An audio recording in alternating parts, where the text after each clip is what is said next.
Je suis juste un gars ordinaire. C'est juste un gars ordinaire, pourtant, en plus d'avoir marqué profondément les habitants du pays du soleil levant, cet homme va aussi marquer à tout jamais le monde de la musique. Particulièrement la scène hip-hop, derrière laquelle il laissera une influence si grande qu'elle sera synonyme d'une nouvelle ère.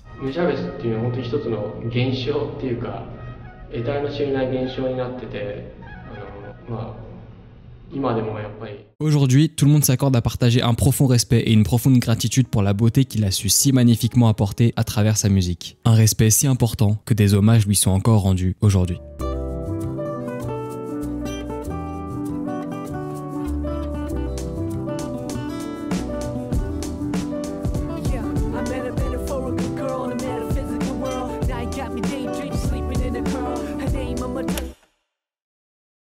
Bonjour à tous, c'est Sen, installez-vous confortablement et aujourd'hui on est parti pour l'histoire de ce célèbre producteur et DJ japonais qui, encore aujourd'hui, continue de marquer les esprits et d'égayer la curiosité des passionnés de musique. Mais avant qu'on commence, j'espère que vous allez bien, c'est le plus important parce que c'est vrai que ça fait longtemps et entre temps il y a eu beaucoup de changements. Mais bref, les choses sont enfin en place, donc n'hésitez pas à vous abonner et activer la cloche si ce genre de vidéos vous plaisent. C'est des vidéos qui me tiennent vraiment à cœur, j'ai mis beaucoup de temps à écrire celle-ci, c'est vrai que j'ai beaucoup retapé le script, alors n'hésitez pas à cliquer sur le bouton s'abonner et à liker pour le soutien. En plus de ça, vous pouvez aussi venir me suivre sur Instagram, j'y poste régulièrement des stories et je vous tease quand je compte sortir une nouvelle vidéo. Ça peut toujours être intéressant de venir me suivre là-bas. Enfin bref, maintenant que vous avez fait mon petit blabla youtubeur, on est parti pour la vidéo et aujourd'hui on est parti pour l'histoire de cette icône du paysage hip-hop, Nujabes.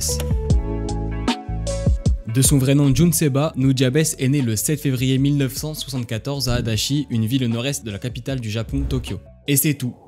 J'aimerais bien vous dire ouais, il est tombé dans la musique dès son plus jeune âge, sauf que je sais pas en fait, on sait rien du tout. On sait tellement rien à son sujet que ce sera uniquement à travers les interviews données par ses proches qu'on pourra en apprendre un peu plus sur la vie et la personnalité de Jun. Concrètement, Jun est quelqu'un de très discret, il parle très rarement de lui-même et ce même quand il est avec ses amis. Toutes ces discussions tournent autour de la musique, c'est un passionné, il vit que pour ça et malheureusement ou heureusement d'ailleurs, la seule façon d'apprendre à connaître Jun Seba se trouvera à travers sa musique.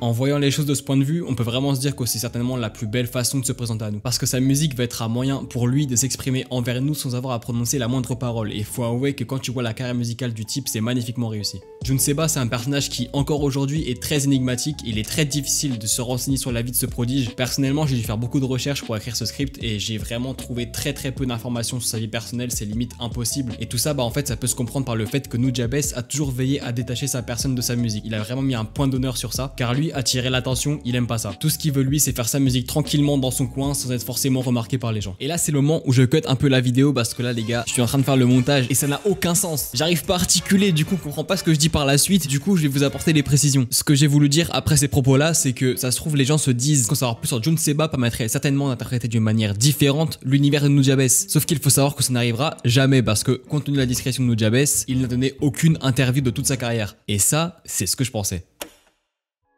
Comme je vous l'ai dit juste avant, je pensais qu'il n'avait donné aucune interview. Cependant, en cherchant un petit peu sur internet, j'ai fini par trouver enfin une trace des rares interviews données par Nujabes. On est en 2003 quand Nujabes va donner une interview pour le Sound & Record Magazine, un magazine qui s'intéresse à la technologie du son ainsi qu'à la technologie d'enregistrement lancée en 1981. Au cours de cette interview, Nujabes nous livrera un court passage de sa vie et plus particulièrement de comment il a débuté la musique quand il n'était encore qu'au lycée. Pendant mes années de lycée, je m'amusais à faire de la musique mais ça n'a jamais vraiment abouti. Quand j'ai vraiment commencé à faire de la musique, je prenais mes disques de soul, jazz préférés, j'en sélectionnais des morceaux que j'aimais vraiment et j'écoutais en boucle la partie du sample que j'aimais. Et un jour, je me suis dit, et si je prenais une boucle d'une piste séparée et que je la mixais avec l'autre en même temps? C'est un peu comme ça qu'ont commencé mes premiers samples de base et que j'ai vraiment commencé à m'amuser à faire ce genre de production. Parfois, je passais toute la journée dans ma chambre à écouter en essayant de trouver de la musique à sampler. Bon là je vous ai mis qu'un court extrait de l'interview, mais au cours de l'interview, Nujabes va nous livrer comment il concevait sa musique, ainsi que toutes les machines qu'il utilisait et ses façons propres à lui de s'en servir. Et je vais pas m'étaler sur la partie technique parce que j'ai peur que ce soit un peu trop chiant, par contre pour les plus curieux, dans la description je vous laisse le lien d'interview. Par contre faites gaffe, elle est uniquement traduite qu'en anglais, donc n'hésitez pas à utiliser Google Traduction. La musique de Nujabes, telle qu'on la connaît aujourd'hui, est le résultat d'années d'entraînement et d'essais. Notre Jun lycéen là, c'est pas un petit rigolo, il a bûché énormément et pour preuve, plus tard, il sera surnommé le génie du sample. Un titre élogieux, amplement mérité, vous le verrez. Bref, tout ça pour dire que Nujabes et le sampling, c'est quelque chose. En même temps, c'est logique. Imaginez le nombre d'heures d'entraînement qu'il a eu avant enfin de se lancer dans la musique dans les alentours de 1995. Nous voilà dans une boutique de vinyle appelée Guinness Records, située dans un quartier de Shibuya. Boutique de vinyle étant décrite comme le repère du hip-hop underground selon Pace Rock, un ami de Nujabes et membre du groupe 5Ds. Groupe qui, en plus de Pace Rock, a collaboré avec Nujabes.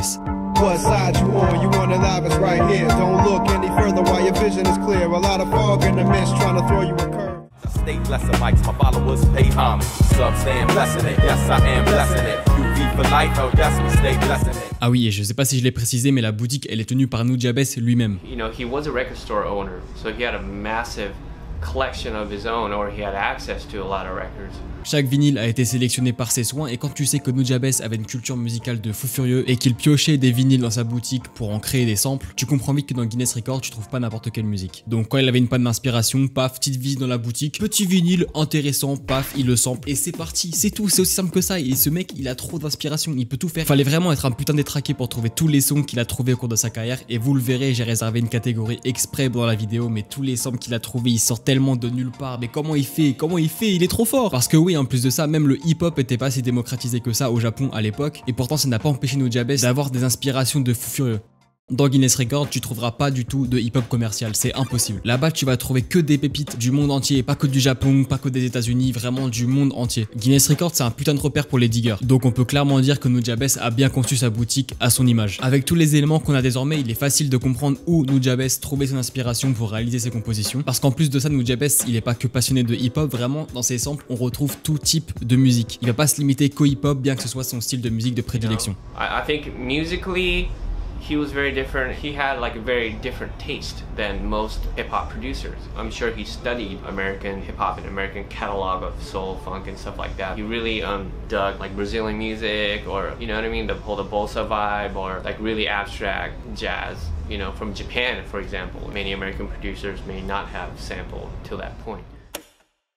Quelques années plus tard, en 1999, Nujabes va créer son propre label indépendant qu'il appellera Hideout Productions. Label qui sortira son tout premier projet le 23 avril 2003 du nom de Hideout Production First Collection. Le deuxième volume de cette collection sortira le 11 novembre 2007, mais je vais uniquement me concentrer sur le premier volume de la collection car il représente les premiers vrais débuts de Nujabes dans la musique. Après, petite parenthèse, Nujabes avait déjà sorti quelques morceaux avant le premier album de son label, notamment First In Last Out, sorti en janvier 2003 et interprété par Shingo2.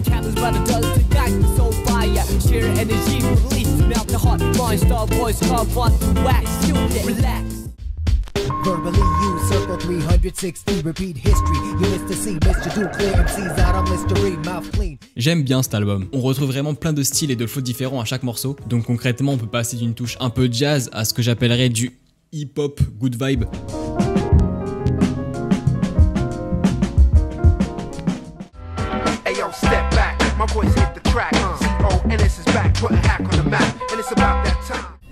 Stimulation, banter conversation, good vibrations. Don't think I'm asking for much, but these things just don't fall out the sky.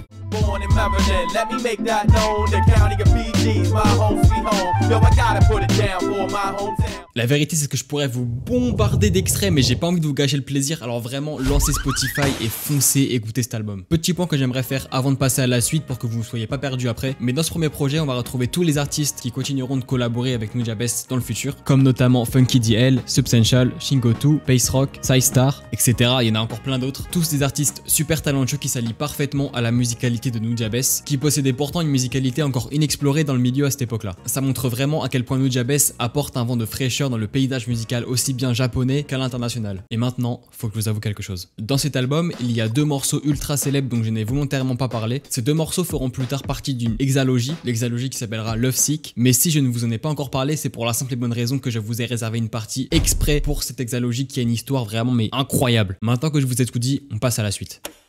Métaphore. Ah oui, je pense que vous l'avez déjà remarqué, mais là ça fait plusieurs fois dans la vidéo que je change d'outfit, c'est normal. Enfin bref, Metaphorical Music, sorti quelques mois après le premier projet du label de Nujabes, Hideout Productions, plus exactement le 21 août 2003, album dans lequel on va retrouver ses plus grands classiques, comme notamment Blessing It, avec Substantial et Pace Rock.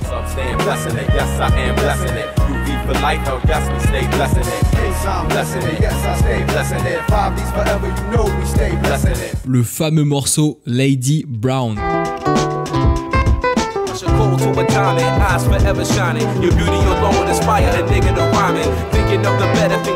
Il y a moyen que vous l'ayez déjà entendu parce que vraiment c'est un des plus grands classiques. C'est ça aussi qui est fou avec Nujabes, c'est qu'il a produit plein de classiques et on savait même pas que c'était lui, notamment par exemple Haruarian Dance. Haruarian Dance, personnellement au début je savais pas que c'est Nujabes qui l'avait produit. Enfin bref, revenons à nos moutons. Quand Metaphorical Music est sorti, l'album a directement été salué par la critique. Il a valu énormément d'éloges auprès de Nujabes et même si Nujabes avait déjà un petit nom avant cet album, il va quand même l'aider encore plus à se faire connaître sur le devant de la scène. Et de plus en plus les gens vont se dire mais qui est ce type? Qui est Nujabes? Je n'ai pas besoin de vous dire que cet album a connu un succès phénoménal. Qui plus est, si je ne dis pas de bêtises, le premier vrai succès de Nujabes. Maintenant encore une fois, je vais pas trop vous spoiler les morceaux, mais je vais au moins vous faire écouter quelques extraits parce que vraiment j'ai envie, je veux vous donner envie d'aller écouter sa discographie parce que vraiment, oh là là, mais les gars, vous me remercierez plus tard, c'est sûr.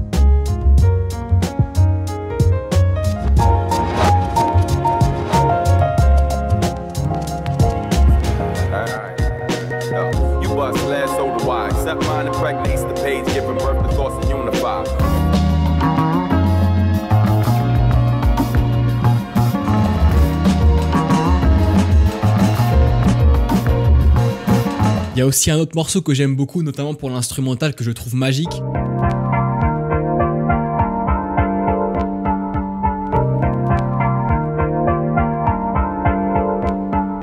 Ce que je ressens à chaque fois que je lance un morceau de ce projet, c'est vraiment de l'apaisement. C'est vraiment un truc que personnellement, je ressens à chaque fois que j'écoute la musique de Nujabes. Peu importe la track que je lance, oh là là, je suis transporté dans un petit nuage, je voyage. Plus sérieusement, à travers Metaphorical Music, Nujabes nous plonge vraiment dans son univers, même si on avait déjà pu voir de quoi il était capable avec le premier album de son label un petit peu avant. Et bah avec Metaphorical Music, on sent vraiment que Nujabes maîtrise de plus en plus son art. Il est pas encore à son apogée, mais il est déjà très fort. Les sonorités uniques, les ambiances et les mélodies chaleureuses, ça vient vraiment créer un véritable sentiment de confort. Je vais encore abuser avec ça, mais Metaphorical Music, c'est un voyage. Et encore bien plus qu'un voyage, c'est vraiment une bulle dans laquelle tu te soucies de rien, juste écoute la musique. Et c'est comme ça que personnellement Nujabes a réussi à marquer mon paysage musical. Surtout que d'autant plus c'est une musique que tu peux écouter quand tu veux. Et ça aussi c'est vraiment un élément clé de la musique de Nujabes. Bref les gars, Metaphorical Music c'est vraiment un album auquel vous devez absolument porter une écoute. Je vous promets, mais les gars je vous promets que vous allez kiffer. Maintenant, avant de vous parler du plus grand album jamais produit par Nujabes, celui qui le fera vraiment connaître sur la scène internationale, j'aimerais faire une petite parenthèse sur le point suivant et je pense que ça va vous faire plaisir. Beaucoup de personnes qui connaissent Nujabes le connaissent grâce à sa contribution pour la bande sonore de Samurai Champloo, un animé sorti en mai 2004 se déroulant pendant l'ère Edo au Japon. Animé dans lequel on y suit le périple de la jeune fou qui décide de parcourir le Japon afin de retrouver un samouraï qui sans le tournesol. Qu'est-ce que c'est que ce bordel? Au cours de son périple, elle sera accompagnée de deux autres samouraïs, Mugen et Jin. Shinichiro Watanabe ayant une vision bien précise de la direction qu'il souhaite donner à son œuvre, c'est-à-dire un animé centré sur les samouraïs et le hip-hop. Il s'empressera de contacter Nujabes et plusieurs autres artistes hip-hop japonais, comme notamment Force of Nature, Tsuchiya ou encore Fat John. Un casting légendaire qui mènera à une collaboration d'une justesse indéniable en raison du nombre de bangers auditifs qui a pu être produit au cours de la bande sonore de Samurai Champloo. Et on peut d'ailleurs citer Battle Cry, composé par Nujabes et interprété par Shin O2.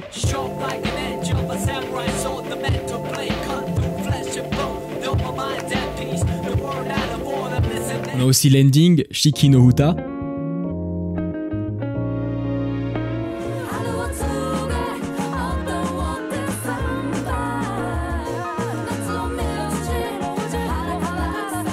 Et bordel, quel banger! Mais on a aussi plein d'autres OST légendaires comme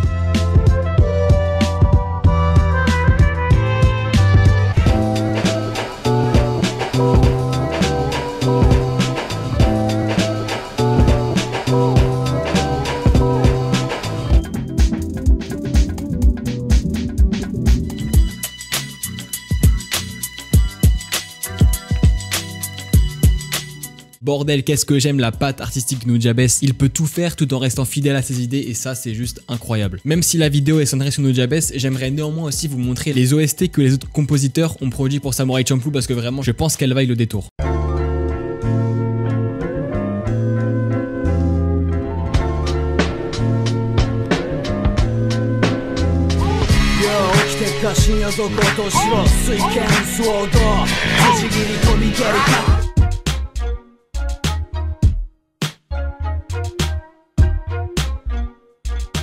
Bref, que des OST de qualité à l'image de l'animé, on peut le dire. Et là, je pense que certains d'entre vous ont dû remarquer que je n'ai pas parlé d'une OST en particulier, c'est normal. Si je vous passe cet extrait, ça vous dit quelque chose, n'est-ce pas? Et bah figurez-vous que cette OST, elle a une histoire mais tellement complexe. En vrai, elle est pas si complexe que ça, mais quand j'ai fait mes recherches, j'ai pété mon crâne. Il a fallu 100 ans d'héritage musical pour arriver à Haruarian Dance. 100 ans.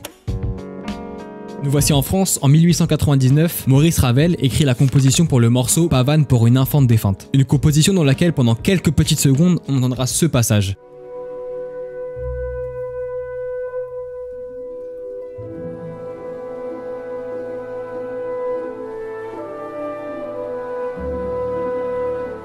Et là, normalement, si vous êtes chaud, vous avez reconnu les quelques notes qu'on entend dans Haruarian Dance. Ensuite, dans les années 1940, une chanson pop anglaise écrite par Peter D. Rose et Bert Schefter, interprétée par Mildred Bailey, utilise des bouts de mélodies qui proviennent de la pavane.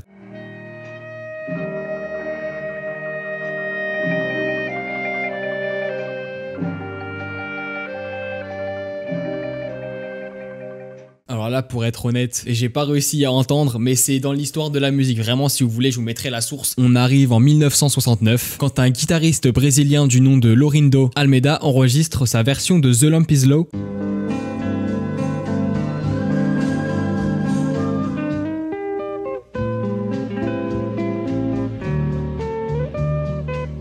Et c'est ce cover que Nujabes va sampler pour arriver à la mythique OST Haruarian Dance en 2004.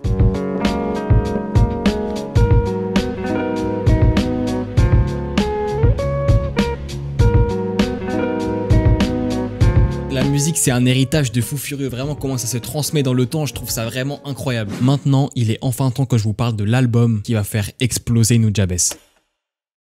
Modal Soul, mon album préféré, sorti en 2005, représente vraiment l'apogée de l'art de Nujabes. Je n'aurais même pas peur de dire que c'est son plus gros album, pas forcément par rapport à la quantité de sons présents dans celui-ci, mais plutôt par rapport à l'impact qu'il aura dans la carrière de Nujabes. Dites-vous que Nujabes, il va même impacter la France. Et Nekfeu, le rappeur pour qui on dit « Ouais, c'est trop un génie, il a une plume de fou », et bah même Nekfeu, il va reprendre une instrumentale de Nujabes et faire un freestyle dessus. Dans des bras, c'est vrai que je l'ai tenté rarement, j'ai tempéra. Mais la vie enterra mon tempérament, car quand tes bras sont tenus par un flic devant tes parents, t'es tenté grave de prendre de suite la fuite tellement c'est navrant. Bref, Modal Soul va mettre tout le monde d'accord et fidéliser une communauté tellement investie et totalement en admiration devant le talent de Nujabes. Je vous en ai parlé juste à Feather sera le titre phare de Modal Soul. C'est assez facile de dire ça, mais putain, mais quel morceau incroyable. Je pense que vraiment, si je devais faire une tier list des sons préférés de Modal Soul, je mettrais vraiment Feather, mais très haut, vraiment l'instrumental. Light as a feather when I'm floating through, reading through the daily news, measuring the hurt within the golden rule. And when it hits ya, lift you off the earth like, hey yo, take you right back to earth. And je me souviens encore de la première fois que j'ai lancé la lecture de Modal Soul et d'avoir été complètement transporté dès les premières secondes d'écoute. Et c'est à ce moment précis que j'ai compris que la musique de Nujabes, elle était spéciale. Vous le verrez après, mais c'était normal. C'était normal que je plonge dans son univers directement en fait. Ça me parlait trop et il y a des raisons. Avec Modal Soul, Nujabes nous montre clairement qu'il maîtrise son art, il sait ce qu'il fait et il sait exactement quelle direction il veut donner à sa musique. Les 2 années écoulées entre Metaphorical Music et Modal Soul, c'est pas des blagues. Je pense qu'il n'y a rien de plus satisfaisant que d'écouter un artiste et de voir exactement quelle dimension il veut donner à sa musique. Son deuxième album nous fait vraiment voyager à travers tellement de sonorités et d'influences différentes. Et encore une fois, on peut remercier sa boutique de vinyle, clairement. Parce qu'on va retrouver des rythmiques, des musicalités qu'on connaît déjà et en même temps, pas vraiment.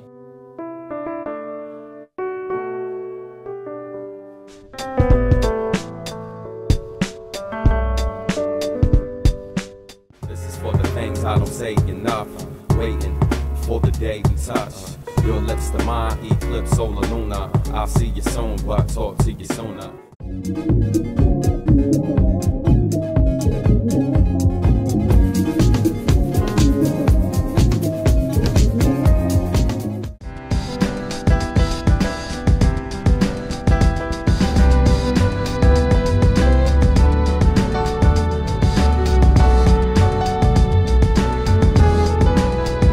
Oui, et encore une fois, j'ai volontairement pas parlé de Love Sick. Dans Modal Soul, on retrouve la 3e partie de cette future hexalogie, mais comme je vous l'ai dit juste avant, je vous ai réservé un point exprès pour celle-ci, car vraiment son histoire est tellement complète et assez longue en vérité, je préférais vraiment réserver un point exprès pour ça, c'est pour ça que je n'en parle pas maintenant. Cependant, Modal Soul sera le dernier projet de Nujabes de son vivant, car un événement tragique va venir bouleverser la vie de ce prodige. Un soir d'hiver, sur l'autoroute Shuto, un tragique événement vient de se produire. Malgré la réputation des routes japonaises être plutôt sécurisée, cela n'a pas empêché ce soir-là qu'un accident de la route se produise. Et celui qui est victime de cet accident, c'est Jun. Jun est immédiatement transféré dans l'hôpital de Shibuya afin de tenter de le sauver, mais malheureusement, rien n'y fait. Malgré les multiples tentatives de réanimation, Jun succombera à la suite de ses blessures alors qu'il n'avait que 36 ans. Cette nouvelle va complètement bouleverser le Japon ainsi que la scène hip-hop internationale, et c'est le 17 mars 2010 que Shingoku va nous transmettre un communiqué écrit par lui-même nous annonçant la triste nouvelle. Aujourd'hui, j'ai de très sombres nouvelles à annoncer à la communauté hip-hop internationale, en particulier aux fans de la scène hip-hop indépendante et à ceux qui ont suivi ma carrière. Jun Seba, alias Nujabes, producteur japonais de hip-hop hors pair, est décédé fin février. Nous regrettons profondément la perte d'un talent unique et d'un ami proche. Grâce à sa musique pleine d'âme, Nujabes a touché tant de gens dans le monde entier, même au-delà de ses rêves. Il était un personnage mystérieux pour la plupart des gens, car il évitait l'attention que pouvaient lui porter les gens et ne donnait rarement des interviews. Je n'ai cessé de m'étonner de voir des jeunes auditeurs de tout horizon apprendre son nom énigmatique et exprimer leur soutien à sa musique. Tout en continuant à respecter la vie privée de sa famille, nous nous efforcerons de préserver son héritage et de rendre hommage à l'ensemble des œuvres, parfois inédites, qu'il nous a laissées. Jun Seba manquera cruellement à sa famille, à ses amis, à ses collègues et à ses fans du monde entier. In peace, Shingoku. Pour revenir sur le message de Shingoku, je le trouve particulièrement touchant. Et c'est fou de voir à quel point les proches de Jun sont vraiment des frères, parce que vraiment tout ce qui est dit dans le message est toujours autant respecté aujourd'hui. Et ce que j'entends par là, c'est que les proches de Jun ont vraiment mis un point d'honneur sur le fait de protéger le personnage de Nujabes et de préserver le masque autour de Jun Seba. Chose que je ne vous ai pas dite, mais il a aussi été décidé qu'aucun morceau ne sortirait suite au décès de Nujabes, hormis les 2 albums posthumes Spiritual State et L'Exalogy Lovesick, 2 albums dont la production avait déjà commencé quand Nujabes était encore en vie. Ils ont simplement été terminés. Maintenant, je vais en profiter pour faire un point sur l'album Spiritual State à titre posthume qui est sorti 1 an après le décès de Nujabes. Spiritual State se révélera être un véritable hommage à la mémoire de leur ami, et personnellement je trouve que vraiment les morceaux de l'album prennent vraiment un autre sens quand tu as connaissance des événements qui sont produits. Of the last starfighter, I am Esquire. Shape of my skull beholds, I am the star child.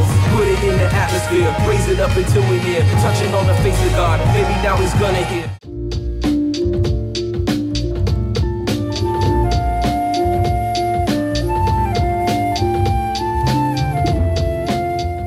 Fade to black soundtrack to another night. It's the music of the rain and the city lights. Feel no pain, it makes the whole city bright.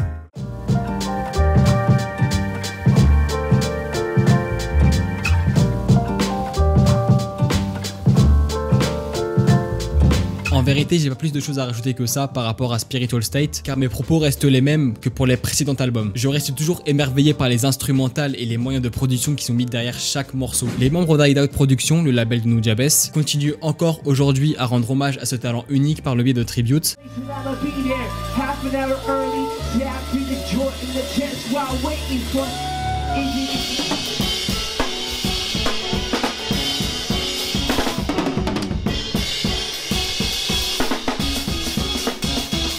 Ou par le biais de concerts plus simplistes.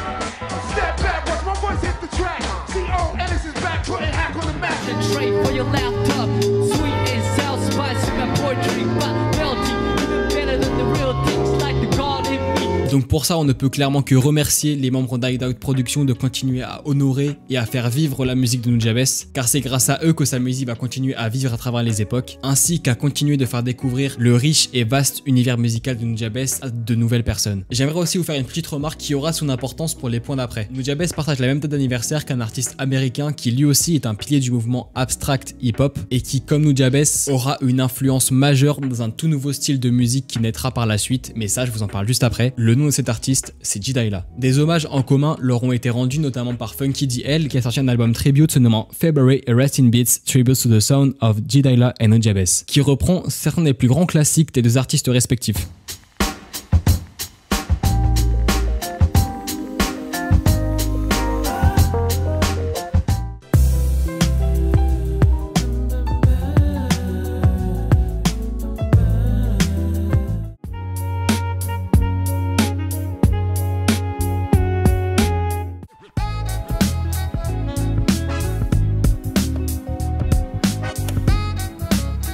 le long de la vidéo, je ne vous ai volontairement pas parlé des morceaux Lovesick. Je voulais pas vous en parler maintenant parce que vraiment l'histoire elle est tellement complète, je voulais pas perdre ça dans un des points de la vidéo. Et clairement j'ai dû fouiller, mais j'ai dû fouiller pour trouver l'histoire complète de cette future hexalogie. Et c'est pour cette raison que je me devais d'y consacrer un point exprès dans cette vidéo. Déjà commençons par les bases, une hexalogie c'est quoi? La réponse elle est simple, c'est un projet qui contient 6 morceaux. Donc l'album Lovesick Hexalogy, c'est l'album qui va contenir les 6 parties des morceaux Lovesick. Sauf que je pourrais m'arrêter là et me contenter de vous montrer les extraits des morceaux Lovesick, sauf que non, parce que l'histoire elle est pas aussi simple. Je vais y venir très rapidement, mais d'abord ayez en tête que les 3 dernières parties n'étaient initialement pas prévues. Rentrons dans le vif du sujet, et ce qui est vraiment intéressant avec les morceaux Lovesick, c'est que premièrement les messages qu'elle veut nous faire passer chacun de ces morceaux ne sont pas forcément des lettres d'amour, et cette information je la sors pas nulle part, ça vient d'une interview donnée par Shingotu, une interview dans laquelle il nous dira qu'il n'y avait pas vraiment de réelle interprétation à avoir quant aux différents morceaux Lovesick, et que chacun est libre d'interpréter comme bon lui semble les paroles. Néanmoins, en cherchant un petit peu, j'ai pu trouver la vision précise qu'avait Shingotu concernant ces morceaux. Il y a une certaine voix qui unit les différents chapitres, comme un personnage si vous voulez. L'orthographe de Lovesick, comme le latin sick pour une misspelled quote, qu'on peut traduire par citation erronée, symbolise le fait qu'il ne s'agit pas d'une simple chanson d'amour, mais d'une couche obscure d'honnêteté. Mais pour moi, il était important d'écrire quelque chose de personnel, une chanson qui parle de ma propre vulnérabilité et de mon désir d'avoir une relation durable avec la musique. Initialement, il faut savoir que Shingotu n'était pas du tout partant pour interpréter les morceaux Lovesick, et qu'à l'origine, la première partie de cette hexalogie aurait dû être interprétée par Pace Rock. Si Shingotu a catégoriquement refusé d'interpréter ces morceaux, c'est qu'à ce moment précis de sa carrière, il était trop matrixé par le hip-hop bien énervé, donc grossièrement écrire des paroles douces c'était pas son truc, lui il préférait jouer au cowboy. Sauf que tout ça c'était jusqu'à un fameux jour où il va aller en studio avec Nujabes,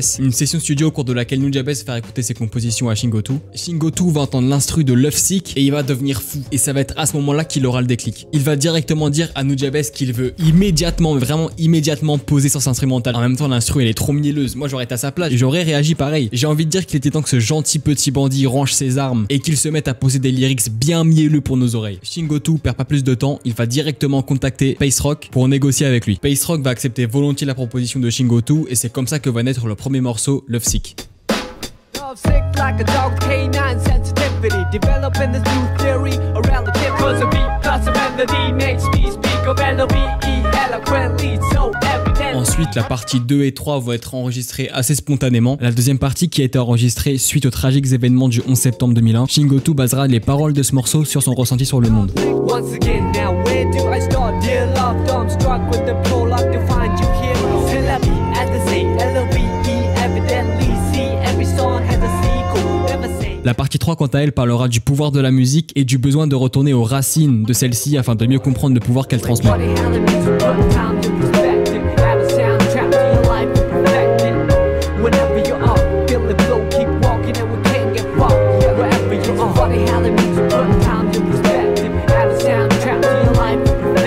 Mais j'aurais aimé vous dire que l'histoire de cette hexalogie a toujours été aussi simple. En vérité, pas du tout. Dans une interview, Shing nous apprend que dans les alentours de 2008, il a eu une discussion avec Nujabes. Dans cette discussion, ils vont parler du fait de rajouter une nouvelle partie à la série Lovesick, nouvelle partie qui serait donc la 4e partie. Néanmoins, Shing va dire à Nujabes qu'il pensait que la série était déjà complète et qu'il était inutile de rajouter une nouvelle. Sauf, et c'est là qu'on reconnaît les vrais artistes, sauf si Nujabes réussissait à composer une instrumentale dans laquelle il devra ajouter 3 instruments auxquels Shing ne pourra pas résister. Autant vous dire que Nujabes est un perfectionniste, donc cette consigne donnée par Shingotu va lui donner du fil à retordre. Cependant, vous connaissez Nujabes, c'est un détraqué, il est trop fort. Quelques temps après ces discussions, Nujabes rappelle Shing et va clairement le contraindre à poser ses doux lyrics bien mielleux sur la prod de Lovesick, partie 4. Snowflakes in January, hot warm like February. I wouldn't ordinarily march to the drum, play a fool like April. Me the best dance in the Juno Blido. Chose à savoir, c'est que Nujabes n'avait pas uniquement composé l'instrumental de Lovesick partie 4. Il avait également créé l'instrumental qui servira pour Lovesick partie 5.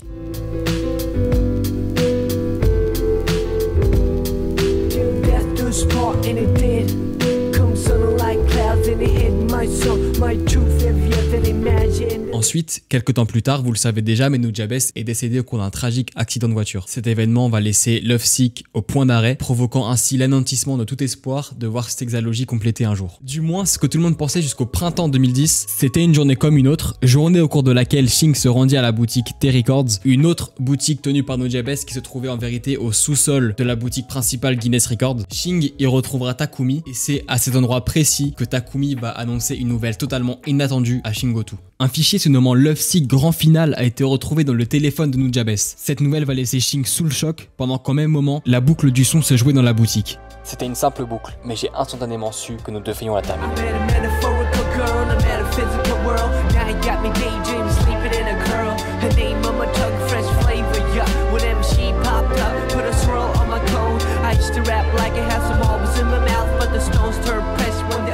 Et quelques temps plus tard, en 2015 cette fois-ci, l'exalogie est enfin complétée et révélée au grand public. La sortie de ce deuxième album posthume va complètement surprendre et ravir les fans, étant donné qu'il était complètement inattendu. Et clairement, les morceaux Love Sick, c'est des morceaux emblématiques, encore une fois, de la discographie de Nujabes. Je peux vous dire que les fans ont trop bien mangé. Enfin bref, voilà, maintenant vous connaissez l'histoire de cette exalogie qui est complètement folle selon moi, vraiment. Vers le début de la vidéo, je vous ai dit que Nujabes allait être plus tard surnommé le génie du sample. Vous allez voir que c'est pas pour rien, je vous ai réservé un petit point exprès, je vous ai coupé un petit point aux petits oignons. Je vais vous faire comprendre pourquoi Nujabes était surnommé ainsi et pourquoi ce surnom est mérité tout simplement. Vous n'êtes maintenant pas sans savoir que Nujabes, il a une culture musicale de fou. Et tout ça grâce à sa curiosité, sa passion pour la musique. Ça va clairement être facile pour Nujabes de trouver des nouvelles inspirations pour ses compositions. Comme je vous l'ai déjà dit, le sampling, ça n'a plus aucun secret pour lui. Toutes ces années d'expérience et de perfectionnement, ça va lui valoir le surnom de génie du sample. Mais génie du sample, les gars, c'est pour vous dire à quel point ce mec était trop talentueux. Et c'est aussi donc pour cette raison que j'avais envie de vous réserver un petit point dans la vidéo dans lequel je vous montre tous les morceaux qu'il a samplés pour faire ses compositions. Et vous verrez que c'est tellement fou, il y a des morceaux qui sortent de nulle part.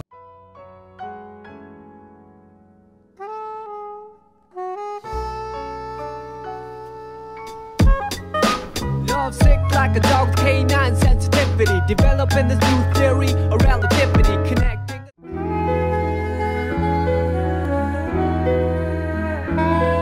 Once again, now where do I start? Dear love, I'm struck with the prologue to find you here.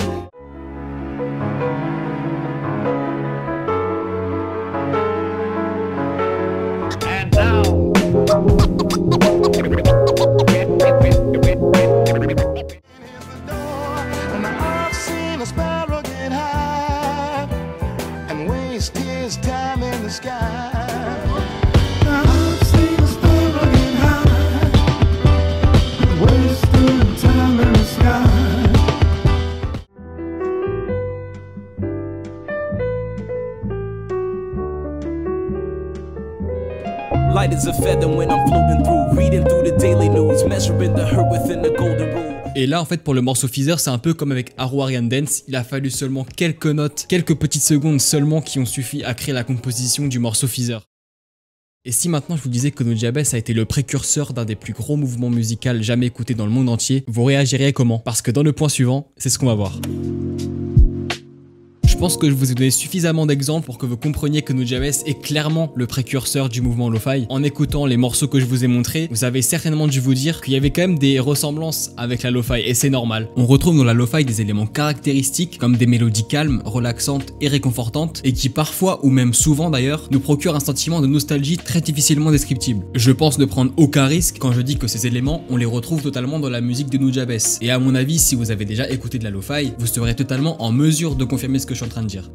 Un petit peu avant dans la vidéo, je vous ai également parlé de J-Dilla qui sera lui aussi un des précurseurs du lo-fi. Pour imager concrètement, vous avez Nujabes en tant que, on va dire, père du lo-fi et tu as J-Dilla aussi en très grande influence pour le lo-fi. J-Dilla c'est un producteur, compositeur, DJ et rappeur américain qui, comme Nujabes, est un pilier du mouvement abstract hip-hop. C'est vrai que j'en ai parlé un petit peu avant mais j'ai pas défini ce qu'était le abstract hip-hop. Grossièrement, c'est un mouvement qui se détache de la scène mainstream en abordant des thèmes qui vont à l'opposé de ce qui se fait généralement. Ce genre musical va donc laisser place à des interprétations plus poétiques, plus mélodieuses, avec majoritairement des paroles subtiles à laquelle il faut vraiment prêter une oreille attentive pour comprendre le sens. Ce style musical va beaucoup plus mettre en avant les DJ et les compositeurs comme Nujabes et J-Dilla du coup. Voilà pour la partie lo-fi et j'espère que vous avez compris là où je voulais en venir. Je pense que c'est pas compliqué de se rendre compte que Nujabes a une influence phénoménale dans le mouvement lo-fi et c'est très simple à remarquer. En dehors du lo-fi, quand j'ai découvert Nujabes, j'ai tout de suite été surpris de voir de quand dataient ses albums. Et c'est à ce moment-là que j'ai compris qu'en fait le type il était trop en avance sur son temps. Je l'ai dit plusieurs fois dans la vidéo vidéo, mais je trouve ça tellement réel. Je sais pas, il y a tellement de musicalité, de rythmique, de sonorité qui sont encore présentes aujourd'hui. Et bah lui en fait il les avait déjà avant et c'est un truc de fou. Et c'est pas pour rien que Nujabes il va être considéré comme le porteur d'un tout nouveau mouvement. La vision précise de Nujabes sur sa musique, elle est totalement fascinante. Il savait pertinemment quelle direction donner à sa musique et surtout, point que je n'ai pas précisé, il savait avec qui il devait et pouvait collaborer pour que ça s'allie parfaitement à sa musique. Dans l'interview dont je vous ai parlé au début de la vidéo, il dira un peu plus tard qu'il ne collaborait uniquement avec des personnes qui captaient ce qu'il fait. Il fallait vraiment que l'artiste qui allait collaborer avec Nujabes comprenne son univers et comprenne là où il voulait aller, sinon c'était pas possible. J'ai rarement voulu autant me renseigner sur un artiste que j'apprécie jusqu'à cette découverte. L'héritage musical qu'a laissé Nujabes derrière lui me fascine. Et voir à quel point sa musique continue de vivre aujourd'hui, que ce soit à travers ses proches ou à travers la communauté qu'il a forgée, clairement ça force le respect. Je vais être honnête, faire cette vidéo ça représentait beaucoup pour moi, ça fait longtemps que je voulais faire cette vidéo là. Je voulais vraiment retranscrire du mieux possible la carrière de Nujabes parce que ça me tenait vraiment à cœur. Je voulais apporter un peu ma pierre à l'édifice. Enfin bref, j'espère avoir réussi à le faire correctement. J'avais peur, la vérité c'est que j'avais peur. Les gars, j'ai fait une story Insta où je disais que ouais les gars, je retape encore le script. Le script je l'ai retapé je sais pas combien de fois. Je voulais vraiment que ce soit fait de la meilleure façon possible et en vérité, je pense qu'à un moment faut arrêter de se casser la tête. Les gars, n'hésitez absolument pas à me mettre des commentaires. J'ai besoin de savoir comment je peux améliorer les prochaines vidéos de ce type parce que clairement il y en aura d'autres. D'ailleurs, je sais même pas quand cette vidéo va sortir parce que les gars, je suis putain de plâtré, je suis un trou du cul. La vérité c'est qu'au premier entraînement de volley je me pète le poignet. Maintenant j'aimerais aussi vous citer mes sources qui m'ont aidé à écrire cette vidéo parce qu'il y en a eu pas mal quand même. J'ai dû m'appuyer sur quelques petites vidéos YouTube. Si je dis pas de bêtises, il y a le youtubeur Jolly Wayne, il y a aussi Yanni Lucho. Je vous mettrai leurs vidéos en description. Et d'ailleurs un petit peu avant que je commence le tournage de cette vidéo, j'ai vu que le youtubeur Pêche avait sorti sa vidéo sur Nujabes. Cette vidéo là je l'ai volontairement pas regardée pour ne pas influencer l'écriture de ce script là, logique. Mais j'irai la visionner après la sortie de cette vidéo.